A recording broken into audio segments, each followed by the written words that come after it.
आज का जो हमारा टॉपिक है वो है फाइलेटिक लिनिएज और दूसरा है बायोलॉजिकल मेथड चैप्टर नंबर 1 से। ये 2 नंबर का सवाल पूछा जाता है आपसे। फाइलेटिक लिनिएज और बायोलॉजिकल मेथड जो है ये 4 नंबर का लॉन्ग क्वेश्चन आता है और बहुत अहम क्वेश्चन लॉन्ग क्वेश्चन है। इसमें जब आपका पेपर चेक हो रहा होता है तो बायोलॉजिकल मेथड में जो अहम चीज़ें चेक की जाती हैं वो एक आपके पास डेफिनेशन है, दूसरा स्टेप्स नेम है और ये बनते कैसे हैं फॉर्मेशन या इसकी एग्जांपल्स जो होती है ये कंपलसरी हैं। पहला टॉपिक फाइलेटिक लिनिएज। फाइलेटिक हम एवोल्यूशनरी को कहते हैं। लिनिएज का मतलब होता है अरेंजमेंट यानी कि तरतीब। अब किसकी तरतीब है? ये स्पीशीज़ की तरतीब है।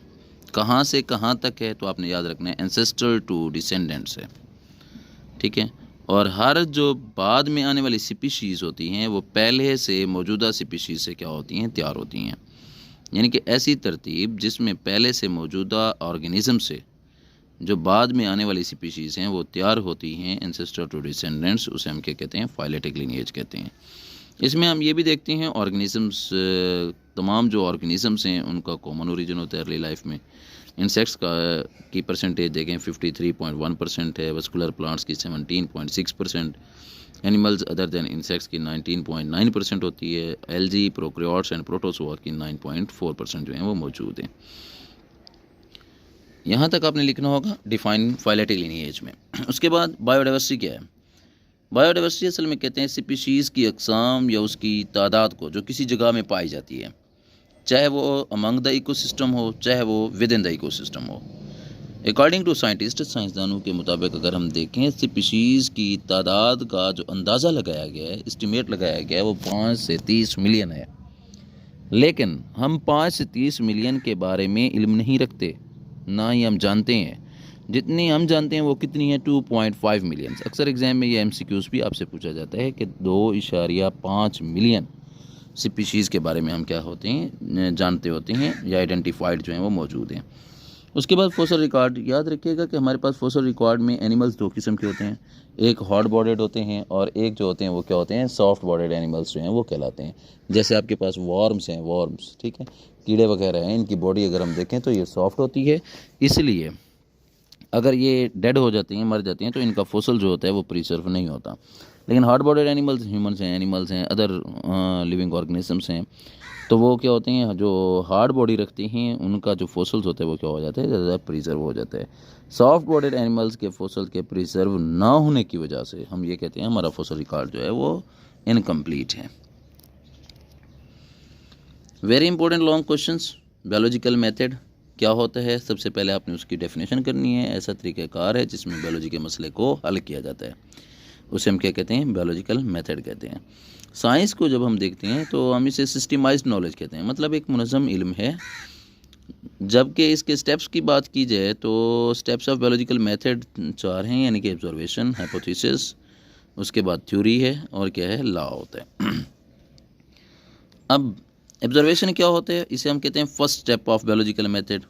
ये पहला स्टेप होता है और 5 हिस्सों से मिलके बनता है।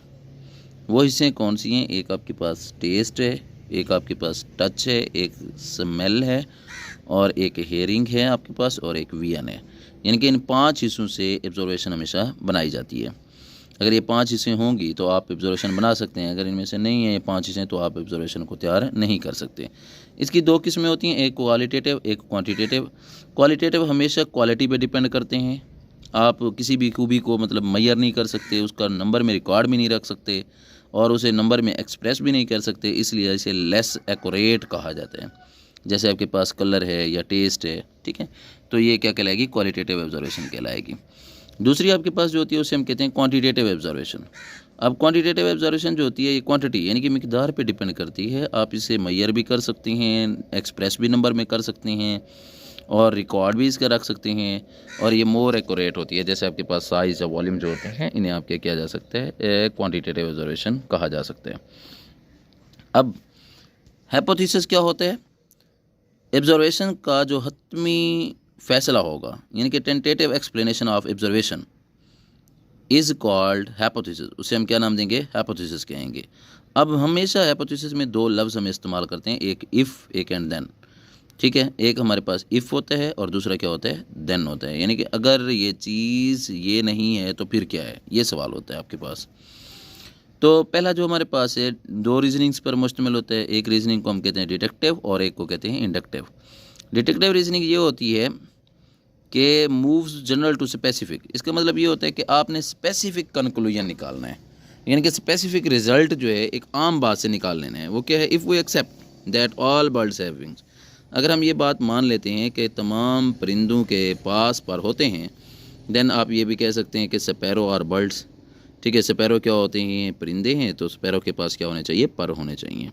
इसी तरह ग्रीन प्लांट्स हैं, वो सनलाइट लेते हैं फोटोसिंथेसिस के लिए, तो रिज़ल्ट ये निकलेगा कि अगर कोई एनी ग्रीन प्लांट जब उसे आप डार्क में रख देंगे तो वो ग्लूकोज को तैयार नहीं करेगा, यानी कि फोटोसिंथेसिस का जो एंड प्रोडक्ट है उसका नाम क्या होता है? ग्लूकोज होता है। नेक्स्ट आपके पास है इंडक्टिव रीजनिंग। इंडक्टिव रीजनिंग का मतलब होता है कि स्पेसिफिक टू जनरल, यानी कि एक आम बात से आपने ख़ास रिजल्ट जो है वो ख़ास करने हैं। हम जानते हैं कि स्पैरो पर रखती है, तो ईगल है, पैरेट है, हॉक है, क्रो है, ये भी तो परिंदे हैं। And then all birds have wings, तो तमाम परिंदों के पास क्या होने चाहिए? पर होने चाहिए। अब हाइपोथेसिस कैसे बनाया जाता है? आप अपने इमेजिन से, यानी कि तख़य्युल से, ख़याल से बना सकते हैं। इसे हम इंट्यूशंस या इमेजिनेशंस कहते हैं। अपनी ज़ाती पसंद या नापसंद से बना सकते हैं। इसे एस्थेटिक प्रेफरेंस कहते हैं हम। कोई चीज़ आपको पसंद है या नापसंद है तो आप अपना मफरूज़ा पेश कर सकते हैं, इसे क्या कहेंगे? हाइपोथेसिस। या कोई मजहबी आइडिया है आपके पास, कोई फ़िलासफ़िकल आइडिया है, इससे भी मफरूज़ा बनाया जा सकता है। आप किसी चीज़ के दरमियान में कंपैरिजन कर रहे थे या एनालॉगी, मतलब आप किसी भी चीज़ की स्ट्रक्चर्स को देख रहे थे तो किसी प्रोसेस के साथ, तो वो अभी आपके पास क्या कहलाएगी? हाइपोथेसिस कहलाएगी। आप ढूंढ कुछ और रहे थे, मिल कुछ और जाता है, तो आप इसे भी क्या कहेंगे? हाइपोथेसिस कहेंगे। नेक्स्ट हमारे पास क्या होता है? थ्योरी। अब थ्योरी ये है कि अगर आप एक हाइपोथेसिस से रिज़ल्ट अखज़ कर चुके हैं, आपने अपना हाइपोथेसिस बना लिया है, आप उस हाइपोथेसिस को बार बार टेस्ट से गुजारते हैं, और टेस्ट करने के बाद, एक्सपेरिमेंट करने के बाद वो थ्योरी आपको, वो हाइपोथेसिस आपको सेम रिज़ल्ट देता है, गलत साबित नहीं होता, तो उसे आप क्या कहेंगे? थ्योरी कहेंगे। गुड थ्योरी वो होती है जो प्रिडिक्टिव हो, मतलब पेश गोई करती है, उसके पास एक्सप्लेनेटरी पावर जो होती हैं वो मौजूद होती हैं। एक ऐसी थ्योरी भी होती है जिसे हम प्रोडक्टिव कहते हैं, क्योंकि उससे न्यू हाइपोथेसिस बनाए जा रहे होते हैं। यानी कि अगर कोई थ्योरी जो है वो क्या करती है? नए हाइपोथेसिस भी आपको दे रही है, तो आप उसे क्या कहेंगे? प्रोडक्टिव थ्योरी कहेंगे। जैसे आपके पास सेल थ्योरी है या डार्विन थ्योरी जो है वो मौजूद होता है। नेक्स्ट आपके पास क्या है? लॉ, साइंटिफिक लॉ, यानी कि अगर आपकी थ्योरी नाकाबिल इनकार है, मतलब इर्रेफ्यूटेबल थ्योरी, जिसे आप इनकार नहीं कर सकते, और वो कांस्टेंट है, यूनिफॉर्म है, अपनी जगह पे फिक्स है, तो आप उसे क्या कहेंगे? लॉ कहेंगे। यानी कि आप थ्योरी को बार बार टेस्ट से गुजारते हैं, बार बार एक्सपेरिमेंट से गुजारते हैं, और थ्योरी आपको फिर भी सेम रिजल्ट देती है, तो हम उसे क्या कहते हैं? लॉ कहते हैं। याद रखिएगा कि बायोलॉजी में बहुत कम लॉ होते हैं। अक्सर एग्जाम में पूछा जाता है बायोलॉजी के अंदर लॉ कितने हैं, या एक हैं, दो हैं, मैनी हैं, इस तरह का ऑप्शन होता है, तो आप कहेंगे शॉर्ट इन लॉ, कि इसके जो लॉ होते हैं वो बहुत कम होते हैं। एग्जाम्पल जैसे आपके पास है हार्डे-वेनबर्ग थ्योरम है, या मेंडल लॉ ऑफ इनहेरिटेंस जो हैं वो मौजूद हैं। अब इनमें से इंपॉर्टेंट शॉर्ट क्वेश्चन कौन से बन सकते हैं? तो पहला सवाल आपके पास ये बन सकता है, हाउ ऑब्जर्वेशन आर फॉर्म, कि ऑब्जर्वेशन जो होते हैं वो कैसे बनाए जाते हैं। तो आप इसमें कहेंगे कि 5 सेंसेस होते हैं, जैसे स्मेल है, टेस्ट है, टच है, हेयरिंग है, या आपके पास विजन जो है वो मौजूद है। ठीक है, उसके बाद difference between inductive and deductive reasoning क्या हो सकता है आपके पास?